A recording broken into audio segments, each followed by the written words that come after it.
Welcome back to another episode of BHAW Radio. We're at episode 67. I'm your host, Brian Rowan, with now longtime co-host Tyler McLeese. And tonight's guest, we have 2016 graduate Javier Rodriguez. He was a team captain, currently residing at Fort Benning, Georgia, fighting out of the red corner. I think that's how you say it, right? Welcome to the show. Thank you. I'm excited to be on with you guys.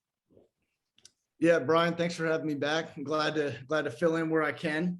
So let's get right into it. So for the listeners who don't know, Javi made his MMA debut this weekend, won a 30-27 unanimous decision. Javi, why don't you go ahead and kind of talk us through the fight a little bit, talk us through the game plan. Did you do any scouting on the guys? Kind of interested to hear how the fight prep and all that went too. Okay, so for the fight prep, I guess we'll just start with talking the fight and talk the preparation afterwards. So as far as scouting and everything, we knew absolutely nothing about the guy. He was 1-0 coming into the fight. Couldn't find any video on him. Knew minimally about like the style that his school taught.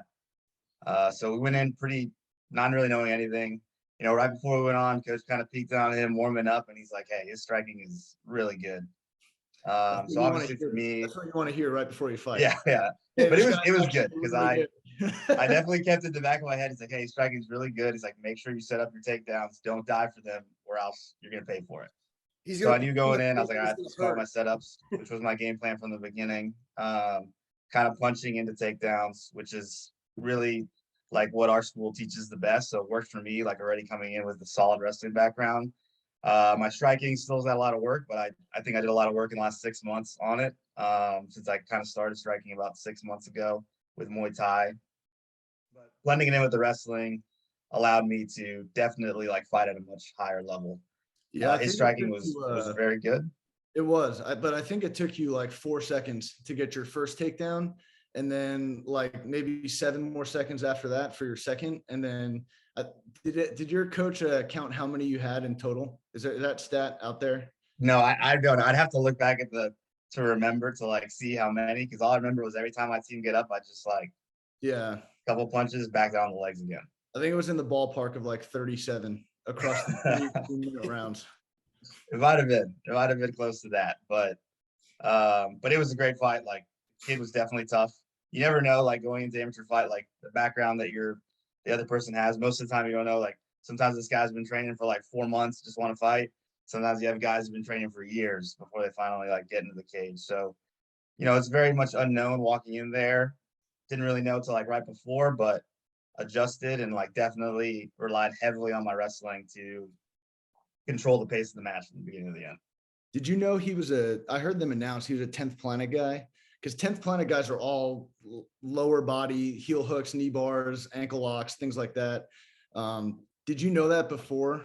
Because that definitely changes things when you're looking at taking the fight to the ground, which he didn't really go for many. So I don't know if he was just trying to build back to his feet to get to his striking or not, but you definitely controlled the ground there, which was good because those can get really dangerous really quick. Absolutely. Yeah. And he was like powerful off the clinch. Like every time he came out of the clinch, he had some good dirty boxing. So just keeping my hands up and just getting right back to the takedown, not letting him have a chance to like strike. Yeah, one thing I didn't know, I was going to ask you on the podcast, and then I was talking to Josh Bolin today. I guess there's no ground and pound allowed in amateur MMA in Georgia. Yeah. So I was going to ask you why, like you weren't really striking on the ground, and then Josh told me, so I was like, oh well, glad I found out. Yeah, that would have changed the game for sure. Like I'm kind of like that rule will like it helps wrestlers a lot. Being able to ground and pound, you just stay in good position and you can put some pretty heavy blows from the top. Yeah, you ate some pretty big shots at the end of it too, and I was like, "Oh my god!" Like, you definitely like got the full experience in like the last 30 seconds of the fight too, because that dude had some really clean strikes that he landed like straight. Yeah, I probably should have just got down on his legs, but I was like, "There's 10 seconds left. Yeah, like let's just go for it."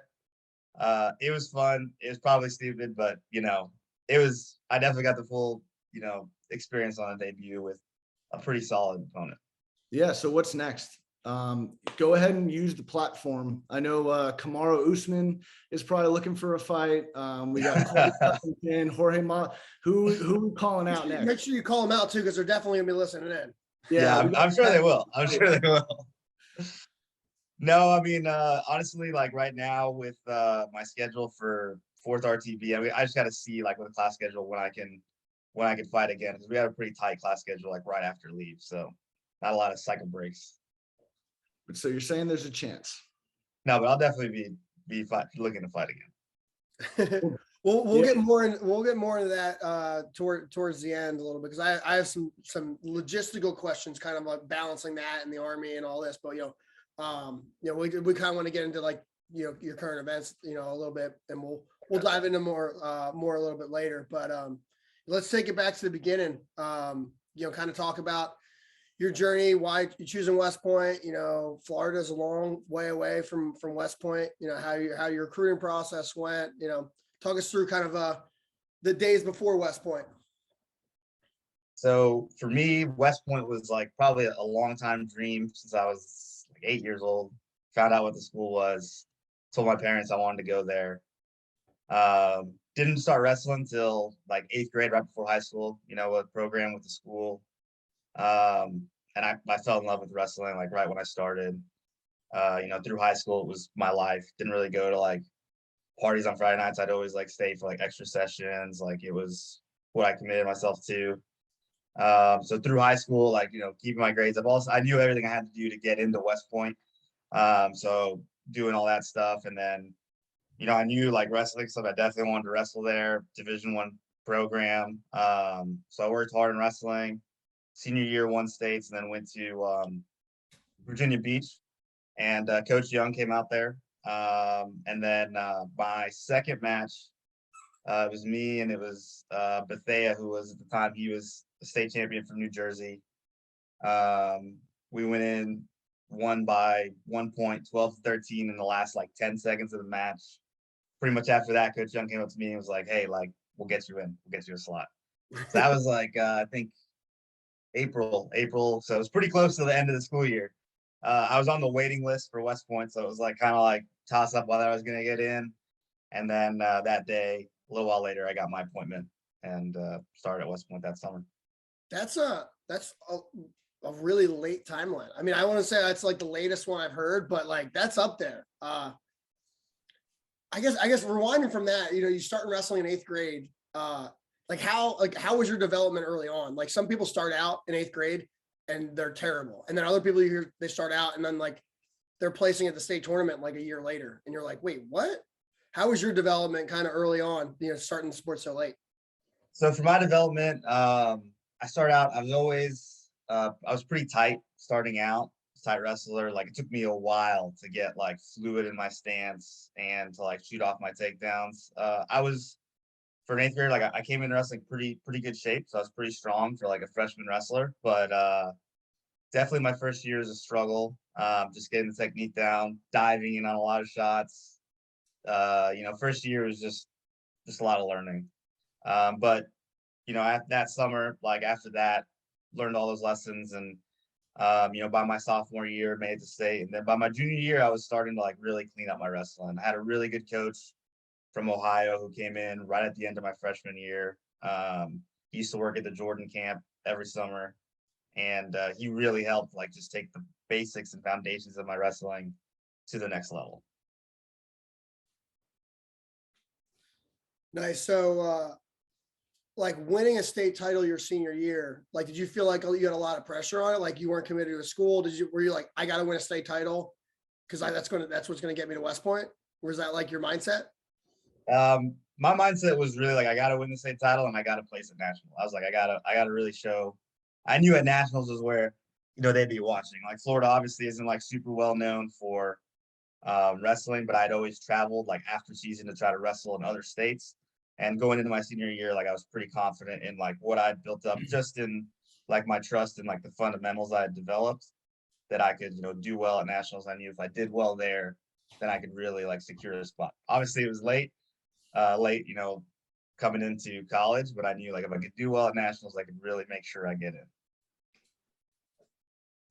I don't want to, I don't know if this is like a side people or you don't want to talk about, but what was plan B if it didn't work out? So plan B, honestly, like I knew I wanted to go in the Army. Plan B for me was the Citadel at the time. Okay. I like got in, I pretty much wowed in, I got in there like right away. So that was like my backup, I guess. There's nothing wrong with the Citadel. I had lots Yeah. of friends who played JV football in high school, and like, you know, we're cool, you know. So like, Yeah, like I said that that's to my like, backup.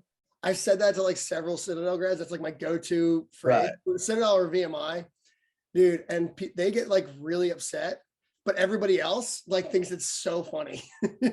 It's good how you casually just put it in there like that. Yeah, you're just like, you're like, you act like you're not trying to make fun of them, like you're trying to be friends, Right. but like it's such a dig. Like it's so bad. And it's so true though too. So it's like pretty accurate. So you finally get into West Point. Talk about reporting for Beast and your like initial impressions going from being a high school kid to starting at West Point. So reporting for Beast, you know, like coming from living my whole life in Florida, going out, it was my first time, you know, I'd been away for like camps and stuff for only a few weeks. It's the first time really leaving home, being away from the parents. And it was absolutely an immersive experience from the beginning. You know, the night before Beast, we all got to do that. You know, we all met in the wrestling room. We got to meet all the other guys that were wrestling. I actually, I'd already known like Austin Wilding from the wrestling. We went to the wrestling camp at West Point our junior year. So, you know, kind of caught up with those guys, said hi to everyone. And then the next day, you know, you're just reporting in your company and immersed in West Point. And the only real break, if you can call it, during Beast was going to the wrestling room. It's your one chance to like focus on yourself, focus on getting better. It was like the one familiar thing, like while you're there. Did you have any second guessing on like the first few nights when Beast was going on? Like, wow, I've been thinking about this since I was like 8 years old and wanting to come here. And was it what you had hoped for? I mean, I guess during Beast, I just was like, you know what, I'm just gonna make it through these 8 weeks before I make any sort of decisions on this school. So I don't know. I feel like you do anything for a few weeks. So I was like, I'll just do this. Like, was it everything I hoped for? I don't know. Some things maybe were above my expectations, some things below, but I was like, this is something I've always wanted to do. I'm not going to quit on it because of this. Well, that's a super positive way to look at it. And I expected nothing less from you, Javi. I know a lot of people. Do you think most people would say that they have like second thoughts, like in the first couple of days? I don't know. I guess it depends. What the fuck? But oh, it's a kid's show. It's a kid's show. Yeah. I'd say I guess it depends on like, you know, some people I know talk to are like, yeah, I didn't even think about West Point until like junior year of high school. So, but for me, it was like something I built up so long. I was like, I'm not going to quit on it now, you know? Yeah. I didn't think that it was like I guess you just didn't think about, like, I had already like committed, I guess, to staying there. So it didn't even cross my mind, like, to not like, oh, I could have another option. Especially for you. I mean, you didn't really plan. There was no plan B, really. I mean, the Citadel was kind of the same thing. So. No, I was like, I'm staying. So talk about let's go into a little bit about your time at the academy. You know, wrestling wise, you know, you eventually, you know, were a team captain. You know, you were in the lineup when we beat Navy for the first time, and you know, in a hot minute. So kind of talk us about like just your wrestling experience early on, you know, kind of growing into the starting lineup. You know, you started like your junior, senior year, a little bit of each, right? Yeah. Talk to us a little bit about, you know, kind of that match a little bit and just kind of like floating in and out of the lineup, kind of progressing through the years. So coming into college, I remember I wrestled like 160 my senior year in high school. I wanted to wrestle 157. Coach Eskin's like, you're going to wrestle 149. And, you know, lo and behold, we compromised and I wrestled 149. But, you know, moving through, you know, coming from high school, placing, you know, at Virginia Beach, you know, you have a certain view of yourself as a wrestler. And I think it happens to a lot of people. You know, you come to the Division I level and you have to take a look at where you are for that, you know, coming to that huge jump, you know, from high school wrestling, even at a high level, to, you know, moving up to Division I wrestling. And you have to realize like, wow, I have a long way to go to even just to start for this team. But I think like a part of me always wanted, like in high school, I didn't really have a team where it was like I had to really fight for the lineup. But coming into West Point, you had a team where it's like there's 4 solid dudes at all these weight classes, and we made each other better every day. I know talking before Tyler, like talking through like Coach Heskett and Coach Ward, like there was tough days for all those under both coaches. Preseason training like before was definitely like coming out of Beast, you do all your little runs and that stuff, and then you come in the room, it's more just open mat. And then the school year starts, you're like trying to keep up with these academics, large credit load, and then all of a sudden, preseason comes and it's a test every day for sure.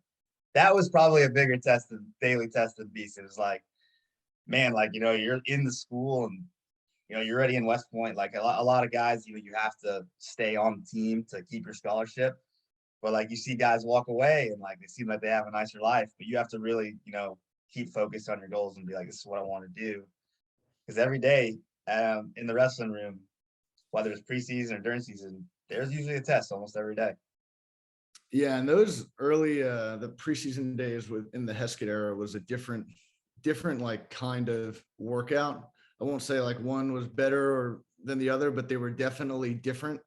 Like we were talking about the ski slope before, where we do like just 2 hours of like sprints and hand fighting and you name it, like up and down all those what do you call it, the poles up and down the ski slope for like 2 hours.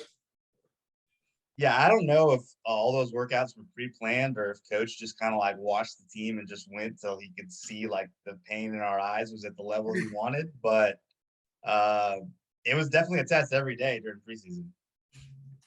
Yeah. Do you think that stuff actually makes you better at like, I don't know, I started to question all like the kind of like the intensity of like all the hard practices sometimes, like if that stuff like really helps. It seems like, we talked a little bit about last episode with Patty Simpson, like enjoying the sport and having fun and balancing that with hard work and loving things. It's like, you can only do that so much until you start to just like hate things, I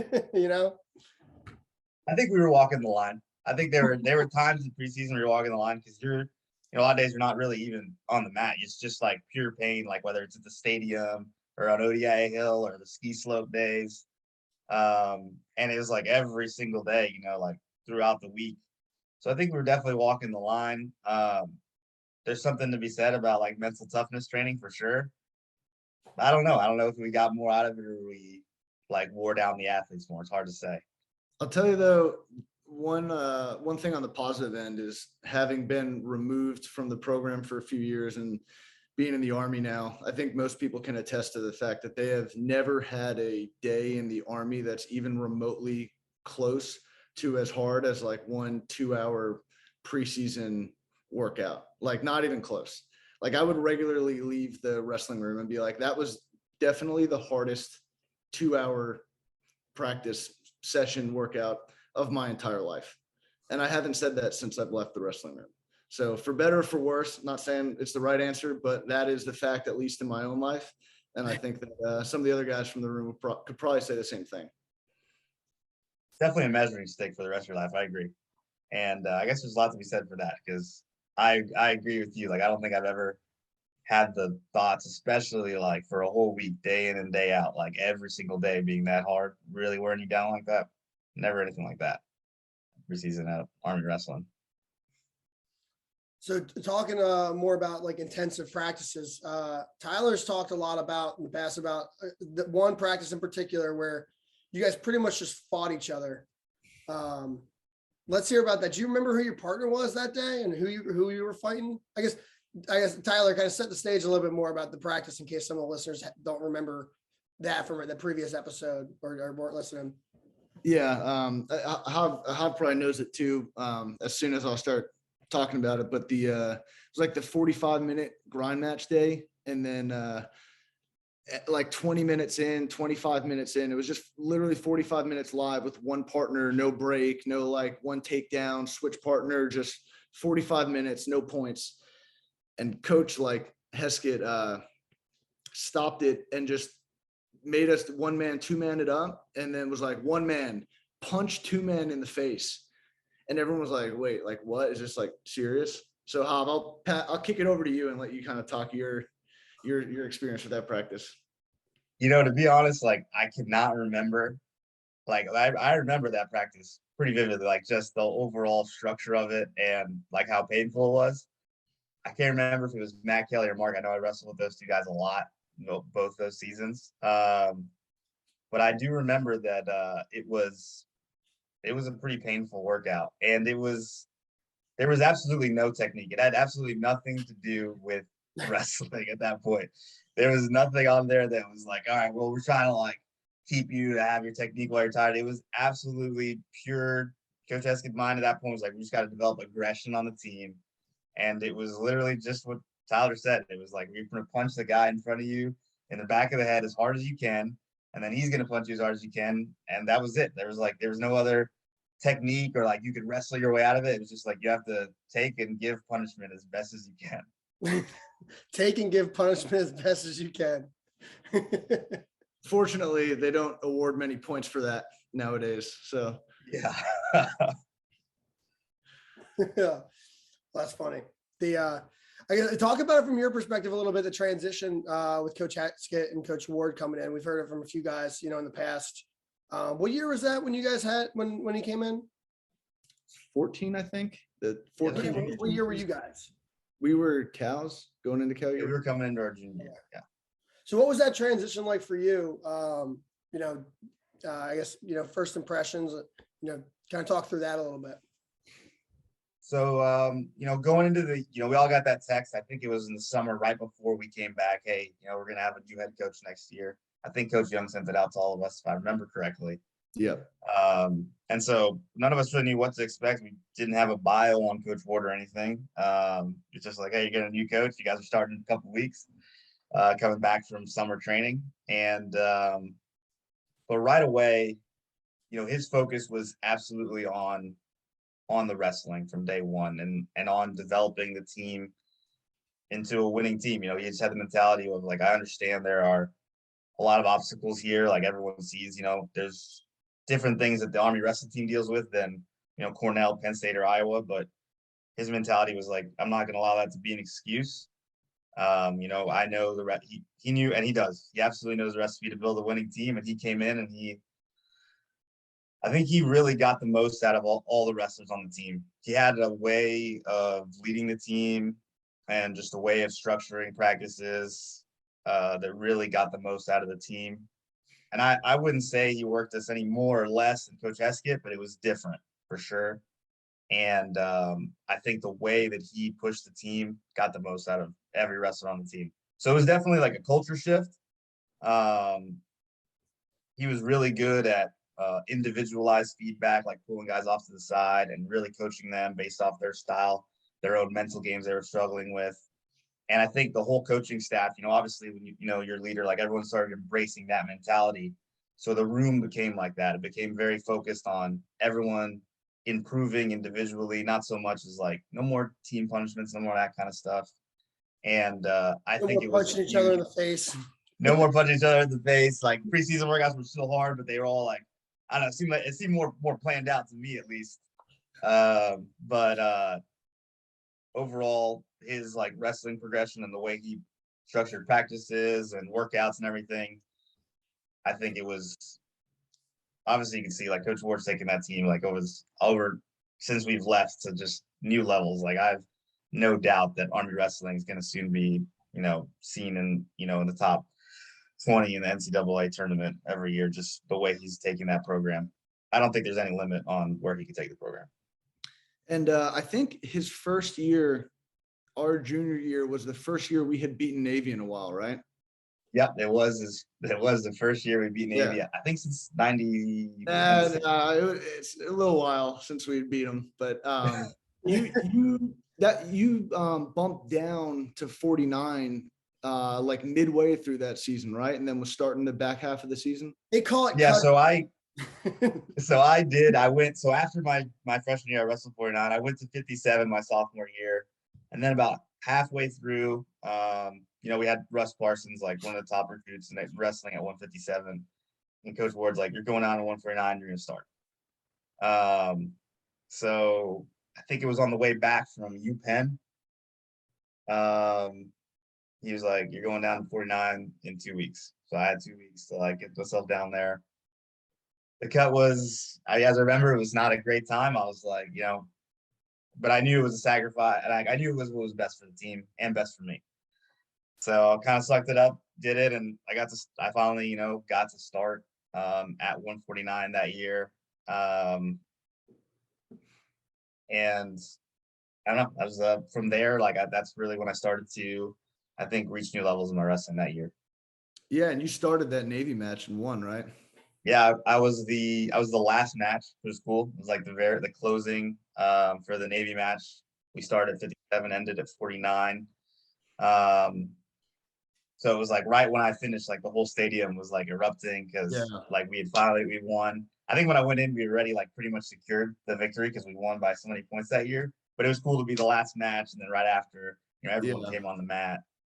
I think Logan locked it up the match before. He had like a really, really close match with like a late takedown. Yeah, and that was it. It was like it didn't really matter what happened in the last match that we were going to win, but just being the last match, being able to close out that series with a major decision, it was awesome. It was I've never forgotten that night. So like more about that. So like when they like after weigh-ins, did they pull how they decide they were going to start at 57? Was it like they pulled from a hat like a random draw? Yeah, they just pulled random draw. 57 got pulled. Did were you like excited that you were like the last match? Like, because I mean you're probably thinking like this is going to come down to me, Right. I guess that's like what you're in most dual meets, that's kind of what it is, especially when it's going to be like a 5-5 split or a 6-4 split. It's even if you're up by like 3 points, going into the last match, it's going to come down to the last last match. Like, what were your thoughts kind of like initially before the match started, like the hour after weigh-ins before the match started? So I do remember that, they draw. I knew I was gonna be the last match. We had some big wins that match, some very at heavyweight, at 141, some of those tight matches, almost all of them went our way. The matches that we thought were going to be close, but going in, we didn't know. We knew that every win was going to count. So I don't know, just watching the whole match, like pacing back and forth, waiting to warm up, getting warmed up. Yeah, it definitely felt like, all right, this is going to come down to me, but it was like, this is a chance to kind of like be a part of something bigger than yourself. So just going to go in there. I knew I could win. We went in there and made it happen, but it was an awesome night. And like, definitely before I came in, the energy of the team, like as we made all those victories that were close, like every dual meet, it's like a tribe, and like eventually you ride off the emotion. So by the time I went in there, like there was already like a high on the Army side, like everyone was already like up here. So I went in there like up here too. Did you know the score going into your match? Like, did you know we had already, or did you pay attention? I knew, I did the math. I knew it was like, this is just like adding on to the victory, but I didn't want, you can't like go out there and like lose the last match. Like, all right, well, the team won. So it just wouldn't feel the same. So definitely like, it was like, all right, I'm going to go out there and just like just widen the gap, make the win like look very decisive. And the scoreboard showed it at the end. Like, we had a large lead, and I think they made a lot of promises. They're like, hey, if you guys come out for all these different companies, like you can like go late to school. I don't know. We had a pretty full stand, I think, for a dual meet for wrestling. Yeah, so it was pretty cool. Yeah, it's kind of like and I never thought about it like this before, but we hadn't beat Navy in a long time. Won't say how many years, but like you don't win the last match of the night. Like it's like a weird kind of celebration, especially from your perspective, where you kind of want to celebrate that like with the team, but you also kind of wouldn't want to. I mean, it's good it didn't work out like that. But I never thought about it from that angle before. No, it was definitely an awesome night all around. It's kind of like when like David Taylor got stuck by Bubba Jenkins, but they still won like a national title. Yeah. And like he's celebrating at the end. It's like I always look at that, like guys who like lose like heartbreaking NCAA matches and then their team's the team champs and they're like pretending to be happy or just like visibly mad and everybody else is super happy. Yeah, no, I mean, you see it in wrestling all the time. Like, such a weird, like you're like part of the team and then you're still this individual competing. So, you ride and you celebrate with the team, but at the end of the day, you still have your individual successes and failures that you go back home with. Yeah. Well, so closing out kind of your wrestling career, go talk through the branching process, what you branched, why you branched it, and then what you kind of did as a junior officer in the Army leading up to where you're at now. So going into branch night, like I had no doubt wanted to branch infantry. I guess like growing up, my neighbor, he was he was SF, but like I knew like infantry is what I wanted to branch out of school. And Fort Bragg, I guess, a few people had Colonel Ray was one of the guys who had been like my mentor after that psychology class, and I'd always met with him. And Major Reedy also at the time, I was his like CO during summer training. And so both of those guys, started out their career at Fort Bragg. So I was like, all right, well, I guess that's the thing to do. So I picked Fort Bragg. Definitely, I mean, no regrets, picking Fort Bragg. I love the North Carolina area and the unit. So after college, got enjoyed my nice 2 months of leave.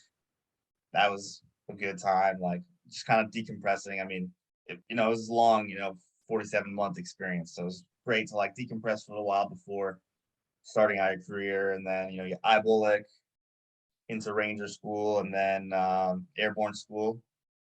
Then I got to go report to my unit. Pretty much like a week after I reported, after finishing all the end process and everything, I reported to my unit. We jumped into Yakima, Washington with my platoon. Like I put me down a platoon right away, jumped in with them. Came back thinking we were going to get ready for an intensive training cycle. President Trump wanted to increase the troop numbers. So they're like, hey, you guys are leaving to Afghanistan in 2 weeks. Packed everything up. We were in Afghanistan 2 weeks after that. It was just awesome time. Like first, getting to deploy with my first platoon. Had some good experiences out there. Got to sign with the Marine company for like a month where I was like the only Army officer there. So a lot of like experiences like freedom, different levels of command, learning a lot of different stuff. Came back from that. We pretty much rolled directly into an intensive training cycle, started getting ready for. Where were you guys at in Afghanistan before we hit on that? Oh, I was in, we were in Kandahar for most of it. And then I was in Shorab with the Marines for a month. That's pretty cool. I mean, there's not a lot of like grads around your class range that like have a story like that. I think I'm at the age, I was a 2009 guy where like most of us were deploying like as soon as we graduated, got through BOLIC or whatever. But a lot of your classmates probably didn't get to go through that. Do some of your classmates like reach out? What was it like, I guess, at that point when you were like getting ready to deploy? Was there like, oh, I'm so jealous, like you're getting to deploy? I totally agree. Like, talking to all our instructors and everything, and you're like all those guys, that was very common. You showed up to your platoon and deployed like a week later. Very common. But for our class, it was kind of like starting the drawdown. I actually was not supposed to deploy. Like my battalion was supposed to be the rear detachment battalion because they were decreasing the troop numbers in Afghanistan. And then right at the last minute, they're like, no, we're going to send the whole brigade. And yeah, so definitely, I don't know, no one reached out to me and told me they were jealous or anything. I don't know how anyone felt about it in particular, but I think it was a unique opportunity that I had to be able to like deploy with my first platoon. But yeah, after that, we went into intensive training cycle, got to go to JRTC. Coming back from that, I got to be an executive officer for a little while. Got to go to jump master school, the IB, all that good stuff at Fort Bragg. And then a little while after that, whatever happened, like certain things happened. We didn't have a captain at the time, so they moved me over to S4. Like, you're going to be the S4 for the battalion. That was a position that I wound up getting stuck in for like a year and a half, kind of cut my XO time short. And like that, at that point, they're like, well, you're the S4. We don't want to like switch you out. You know all the systems so well. So got to do another JRTC rotation as the S4. And then I wound up, on December of coming into 2020, our battalion got alerted on the global response when the whole thing happened with Iran. So then we deployed over to Kuwait and then Iraq.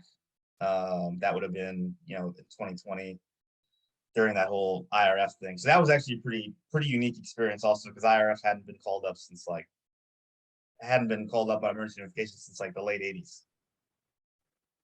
So that was another time I got to very different experience deploying on the S4 shop, being in battalion staff than being with the platoon. Definitely not quite as much fun, but I definitely got to learn a lot and had a unique experience there too.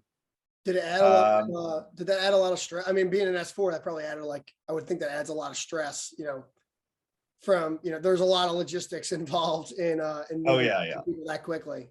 So it was so we came back from leave. I'd been on the S4 shop for a long time, and going to JRTC did help me in learning like all the paperwork required to deploy. Obviously, we were going to do everything by air instead of by rail, but I'd done a lot of air paperwork before, just because we drop a lot of stuff in the 82nd. So I knew the processes fairly well, and because of the situation, like the Air Force worked with us a lot for a lot of the paperwork, so it made the deployment process actually a little easier than normal. There's a lot more forgiveness, because everyone knew like we have to get all this stuff out in the next 5 days. Yeah. All the IRF stuff is like, it feels so like fake when you're not getting mobilized and you're like doing the EDREs and doing the like all the paperwork and all the administrative stuff, and then when it's actually real, it's like, holy crap. It's like, you like immediately forget everything that you like prepped for. Like your packing list is like, I got to run to Walmart and grab all that stuff. Oh yeah. I was on like approved leave. Like I was over at my parents' house. I didn't have any bags packed most people didn't. We had just gotten back from JRTC a little while ago. So obviously like you dig into all those bags. No one had repacked for IRF. And we all packed pretty quick that night before we had to report the next morning.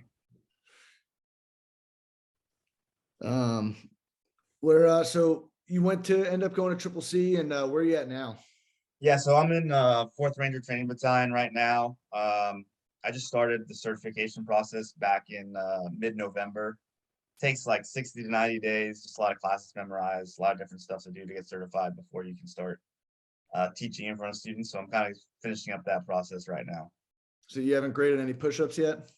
I'm not graded any push-ups yet. Hopefully I'll be close. Tell the listeners the secrets behind the 48 club. Well, I will say that as far as I'm briefed, it's a pretty fair process. So you're part of the system now, man. You're too far. Yeah, I was gonna say, like, I'm part of the system. I haven't been out there. I haven't actually gone out there to grade, so no one's whispered in my ear the secrets of the 48 club yet. So I don't know, what is that? What the 48 club? Just like, you have to get 49 push-ups to start in Ranger school. So yeah, I'm not Ranger qualified, so I'm not that a lot of people think, that there's like a cutoff number, and like after that they got to start cutting people. So they're gonna start purposely doing it. Being in the system, talking to different RIs, I have no evidence to support that, but yeah, it's one of those things you hear all the horror stories before you go that someone got. It's like a verb, getting 48'd at Ranger school, where like they get to 48 and the RI is like 48, 48, 48, and they just keep saying that, and then you get up and you fail. Yeah. So I was seeing if Javi would give us the secrets, but it seems like he's already been indoctrinated. Yeah, it's like day one. They make sure you keep that in tight. No, but for all the listeners out there, any Army wrestlers going to Ranger school, Javier Rodriguez is a guy you want to hit up before to get like the tips or any questions or stuff like that. Javi's a great resource, because the school changes, things go back and forth all the time as like decisions are made at higher levels. So Javi would be a good dude to reach out to get an azimuth check. Yeah, absolutely. The school has changed a lot, even in the last 5 years since we were there. So if you guys have any questions, definitely reach out to me. Yeah. So going back to your MMA career, I guess, how did you were you a fan of it first, and then you like became, I feel like I hear, like a lot of like, MMA stuff or things coming out of Fort Benning. I feel like that's like a common thing, maybe not like not as much at other bases. Is it because of like the training environment there, or, I guess, what are your thoughts on that? So I think there's been a lot of there's just great coaching out here all around in like the Army and out of the Army system. All the coaches at the gym I train with, they all used to work at the Army Fight House here at Fort Benning. They actually just opened up their gym about a year ago. Before that, they were training all their fighters right out of the Fight House in Fort Benning. So I guess there's definitely a lot of opportunity here for training. For me personally, when I was at Fort Bragg, it was hard for me to have any sort of a consistent schedule for training. Just the hours I was working, the times I got out, even on weeks we weren't in the field, some days I just get out like at 8 o'clock. There's like no way for me to like have any sort of consistent training in jiu-jitsu, MMA, or anything.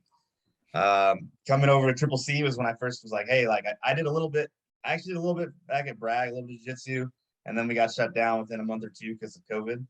So just kind of that timeline didn't really work out. My schedule was getting a little better after all the JRTC rotations and everything. And then coming over to Benning, I was like, I know I have a time set aside to have a consistent schedule where I could really, work to get to better myself in a discipline. At the time, it was just going to be jiu-jitsu when I first started. But I remember, one of the things Coach Ward had said, and it did stick with me, was like, hey, you guys are really going to remember this time when you leave. You'll appreciate this time where like every day we got to go in the room and work toward getting better. And I would say that was like a culture we built on the team. And like after leaving, you're at work and there's different things, but there's never a place where I walked in every day feeling like I was getting better like I did in the Army wrestling room. I definitely started missing that. So when I came to Triple C, I was like, hey, let me try to get into this. Had a great coach, slowly talked me into coming to the striking class after doing jiu-jitsu for about 6 months. Did striking for about a month and a half. And just one day I was like, put on my shin guards. He comes over. He's like, hey, what if I could tell you 6 months from now I can get you a fight here in Benning? Like, we're going to give you like a good camp. You'll be ready. It's like your wrestling is really good. Like, we're going to rely obviously a lot on that for your game plan. Like, I'm going to make you a good game plan. What do you say? And like, Coach Tim Ferriss, he's been coaching fighters for probably about 20 years now. So I was like, all right, I trust you. Let's do it. And once again, I was just like on that same kind of path where every day going in, get better, having something to train for. It was great. I loved it. I missed that for sure. Yeah, that's I guess I haven't thought of it. Like, there's a lot of similarities between that and like wrestling, kind of like the mindset and kind of thought process, getting ready for it. I'll bring CrossFit into the conversation now, because it happens, in pretty much every conversation I have now. But yeah, like the competitive side of it, of like the preparation and like having something to train for, makes a big difference. Especially like, I guess, Tyler, you're training in jiu-jitsu, do you ever feel like, hey, I should compete in this, like, or you're just practicing to practice?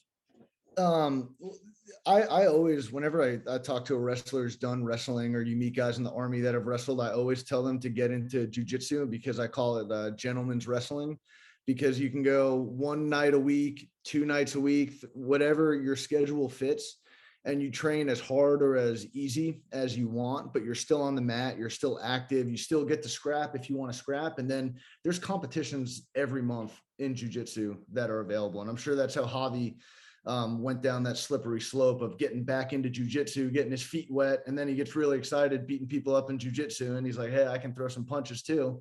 So if that's what you want to do, that avenue is definitely there. But jiu-jitsu, I mean, even on the weeks when you're getting home at 8 o'clock, like if you have a weekend off where you can make a jiu-jitsu class, it's just awesome to stay in the wrestling environment and still feel competitive, rather than just cutting off cold turkey once your last match ends.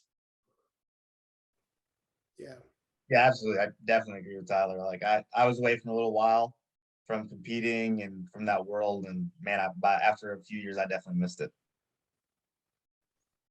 So what's next on the horizon for you? You talked a little bit fighting. What's next? What do you see yourself doing the next year, 5 years? What's your plan?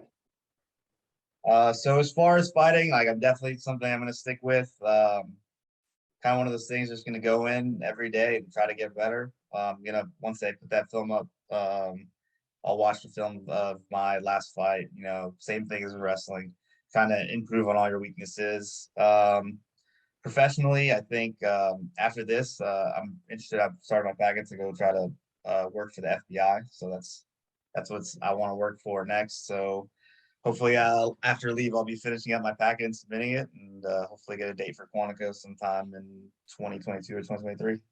When where do you want to end up? I have a buddy in the FBI. Do you have like an area that you're looking to like settle down in? I'd like to go back to Florida, to be honest. But I mean, I know like first assignment where needs of the FBI, but I'd like to go back to Florida. Nice. Tyler, what else you got on the agenda for tonight? So listeners, Tyler was like in charge of this one tonight. I'm, if I look unprepared for this, it's because Tyler didn't inform me enough. No, I'm just teasing. No, this was a good one, man. I wanted to let Javi know that we were trying to get him on the podcast for a little bit, but I knew he was in fight camp, and I didn't want Javi like having those thoughts in the back of his head, like, oh, I'm about to go talk about my fight. Like now I got to start, getting in your head a little bit. So Javi went out, crushed it. It's good to talk to him. So easy one to prep for, to get a good guy on the podcast. Yeah. And Javi, Tyler was like, on Friday and early Saturday, he was like, man, I really hope Javi wins because like, I really want to have him on the podcast, but I feel weird trying to get him on if he doesn't win the fight. That would have been a real different interview, I think, especially talking about fight stuff if the fight had not gone the way it did. Yeah. you mentioned the strike, the guy was like a big striker, and Tyler mentioned he got you mentioned he got a bunch of like some good hits in at the end. You can't see it on your face at all. It definitely doesn't look like you got in a fight this weekend. Yeah, no, I just got a minor bruise over here, a little on my nose, and to be honest, like my little sore on this jaw on this side. I think got a good one in on my right side of my jaw, but other than that, I think it'll heal up pretty quick. Didn't have any headaches or none of that. So usually, like if I was on the mat, like anytime I go on the mat and I haven't been on a while, like you can tell, like the next day I've got like weird like gashes, and like rashes all over my face. It's like, a mess. But yeah, you look, you couldn't even tell over here, there. I can verify Javi got punched in the face pretty hard a bunch. I took some pretty good shots. My Javi's chin got tested. For sure. I would say like for a wrestler, like you go into jiu-jitsu, you have a huge advantage, like a very large advantage in just your body positioning, your hips, the speed of your takedowns. But like my first day starting striking, it's very different. Like it's a very different stance. Striking you have to be like super loose with your upper body, which is a little counter to wrestling, especially with you have very tight hips, very tight arms. So starting striking, I was like real awkward with it. It took a lot of work to get like smooth with the striking, and then going from striking to wrestling, you're going from like something that's like smooth and fast into something that's like very like rigid and like a lot of muscle. Like you don't really want to muscle striking. It's more like flowing your punches and your kicks, and then you go straight into wrestling, which is you dominating your opponent. And jiu-jitsu is somewhere in the middle where you take what your opponent gives you, but there are times where you force them into stuff. So I'd say all three disciplines are a little different, and putting them all together is what takes some time. 100%. So who do you want to hear on the show in the future? Who are your picks? These are getting harder now because we've done the 67 episodes. So we've had a lot of the other guys are taken. So who do you want to hear on the show? That's a hard one. You guys are running a good show. Like you have put a lot of people on. Do you listen to like a bunch of episodes? Like what episodes? I've listened to a bunch. I can't say I've listened to all of them. I've listened to a lot of the podcasts that were on BHAW Radio, especially a lot of ones you put on Facebook and stuff. I've listened to them. I love the show. Trying to think. You guys had Austin Wilding on? I talked to him over the weekend, or at Army Navy. I saw him there. Okay. We're talking 2022. Okay. Yeah, I think you'd probably hear his. I heard only a little bit, caught up back at your wedding. I'd like to hear about what he's done since, as much as he can talk about what he's done since he's graduated for sure. Yeah, he'll be a good one too. Yeah, that'll be a good one. Yeah, a few people have mentioned Austin Wilding. Let's hear. You get two more picks. Okay. You guys done Samson yet? That's another one. We're looking. Yeah, you got to put him on. He's 2022. Well, Samson maybe 2023. I don't know. Yeah, no, Samson's you got to bring him on for sure. And then who else? Russ. You guys were Russ on? That'd be a good one too. Yeah, Russ on for sure. Yeah, those are my top three. Right Bragg, it's he's got his times. He's on this time, and it's later. We should be able to make something happen.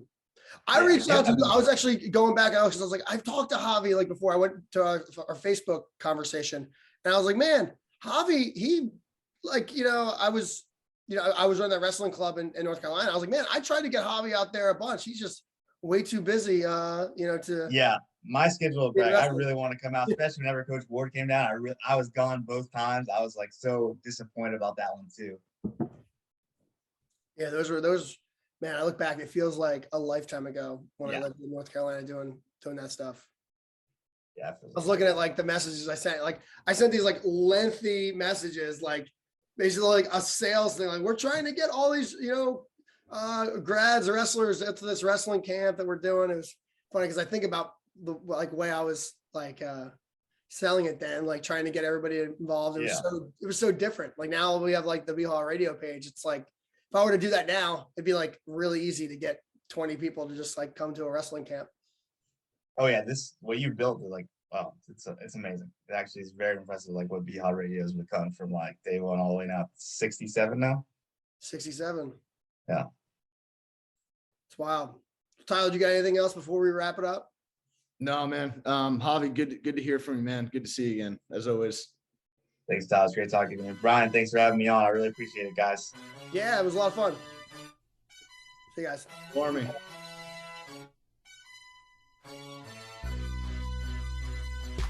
Thanks for tuning in to the BHAW Radio Show. If you like what you heard, be sure to subscribe and leave us a 5-star rating on your favorite podcast platform. If there's something you'd like to hear on a future show, reach out to us on any of our social media, Instagram, Facebook, or Twitter. Or you can reach us at email, bhaw.radio@gmail.com. We'd love to hear your thoughts, and as always, go Army, be Navy.